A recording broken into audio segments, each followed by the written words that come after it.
Oh yeah. So welcome to part two. Welcome to part two of my story of being bewitched and poisoned in church.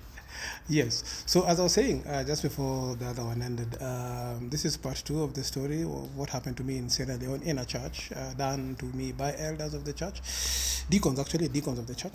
So as I was saying, it turned out later, after all this ordeal of having been extremely sick and actually, I thought I was going to die, and I've never been able to explain why I never went to church.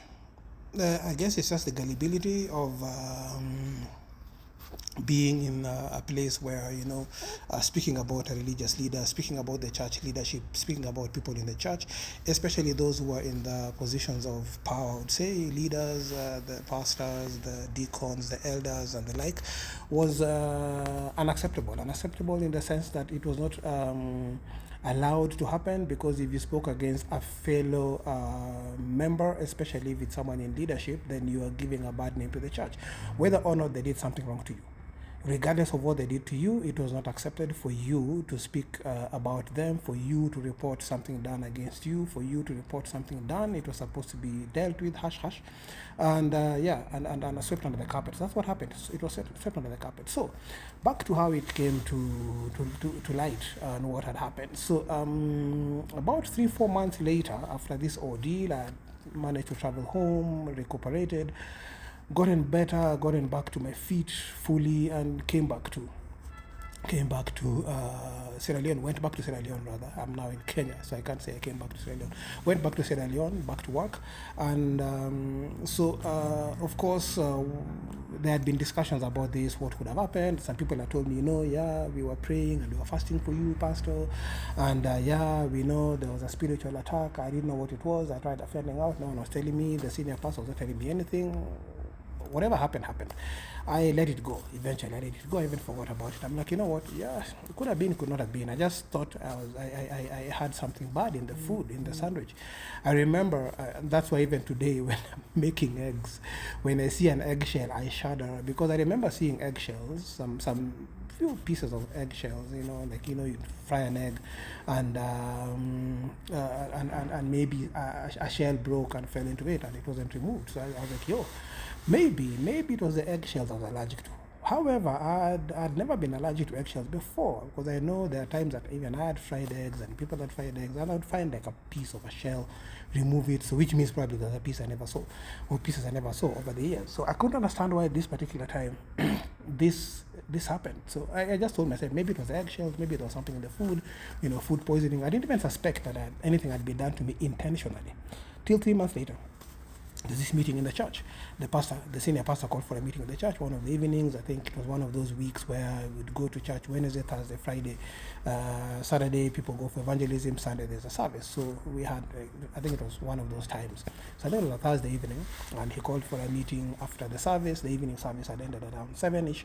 So 7:30 he said he wanted to meet all the workers in the church. So of course that meant all the leaders and everybody else who was serving in the church in whatever capacity. So we were sitting there, and he summoned two of the deacons. So one of them was the guy who had been giving me the death stare in my first Sunday I was there, after being made officially the main pastor, the assistant pastor, and another younger guy. So this deacon who did not like me because of the position that I took, which apparently had been his, or he wanted to be the assistant pastor, was about, I'd say maybe in his late 40s, going to 50s. He's not a young man.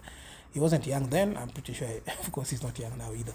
And the second fellow who had been summoned was much younger than him, probably in his early 30s or late 20s. So they were summoned by the senior pastor because there had been reports over the 3 months prior to this, that they were going around the town harassing people in the sense that they'd walk into somebody's shop, pray for them, and then tell them to give them something small, to tell them to pay something because they had prayed for them and blessed them, so they needed to, bless the men of God for praying for them. So it had been ongoing for quite a while. So eventually the pastor got tired of the reports coming to him, and people were like, you know what, now we'll take these people to the police. They're going to report it to the police, get them arrested, because it's basically defrauding the public. So he called them out, and he's like, hey, you two come here. there have been reports about you in the town, you need to tell us what is happening, and this has to stop from now henceforth, whatever, that one needs to stop immediately. And so the two of them came forward and they were like, yeah, they're accusing us falsely, it's not true. And he's like, no, I had this report and this report and this report from this shopkeeper, and most of the people reporting, mind you, were not members of the church who they were harassing also. They were members of, business people or people who were just working outside, who knew which church they were in, which church we were in, and came to report. The members of the church, remember, had the same kind of scenario as me, where they would not report, because even if they reported, probably they would be chastised for reporting. And if they reported and pushed for anything to be done to them in terms of disciplinary action, the person reporting is the one who would suffer. It's the same kind of thing, where the victim is the one who is shamed, the victim is the one who is given the task to bear the burden of proof. The victim is the one who is made to suffer. So unfortunately, that's how it happened. I don't know whether other churches have the same scenario. Of course, I've had some stories. So in this particular case, the members of the church they were harassing never reported. It was people from outside who were reporting them for what they had done. So of course, then suddenly the people in the church whom they were harassing were like, yeah, in fact, yes, this day you came to me and da. So they were like, oops, we are caught. So in the process of them arguing among themselves, for whatever reason they began arguing among themselves, you're the one who told me to go, you're the one who told me to do this ABCD, you're the one who has been pushing me, you're older than me, you're younger than me. Suddenly the older gentleman begins to shout at the younger gentleman, telling him, now you say we should go to the witch doctor and bewitch Pastor David. And everything kind of stopped. People are like, wait a minute. Did you hear what they said? Huh? You hear them? Wait till you talk. So the girl said, excuse me, what did you say? So pastor said, Deacon, so and so, I can't remember his name. Deacon so and so.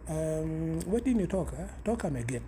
The girl was like, yes, now this young man, he tell me, Deacon whoever tell me we go to the witch, and witch doctor, and I get something and give Pastor David, because Pastor David took my seat. That's when I realized, so this is why he was giving me that stare, that bombastic side eye he was giving me the whole time. And it apparently he was the...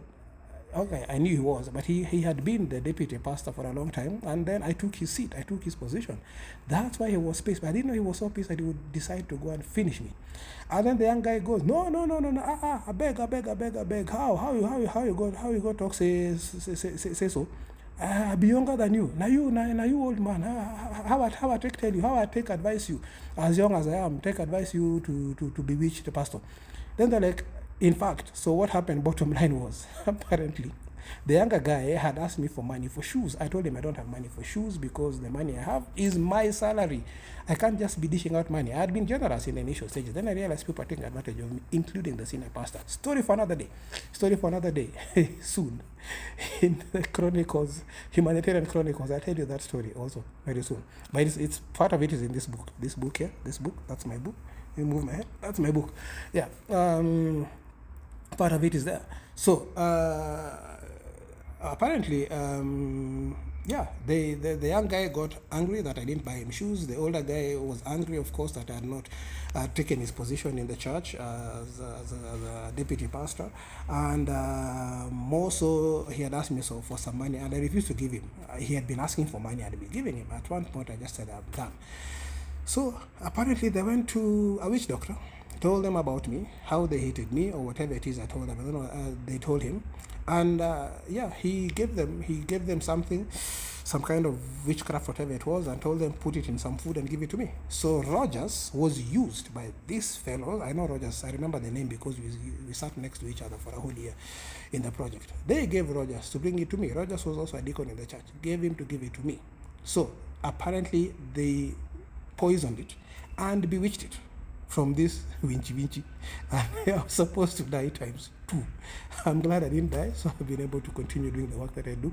So that's one of the weird stories from the humanitarian field. I have more. I will tell you more. But also, if you want to catch some more stories, grab a copy of that book, which is available in bookshops and online on Amazon and on kobo.com, amazon.com and kobo.com. You can find it and have the full story of some of these things I'm talking about.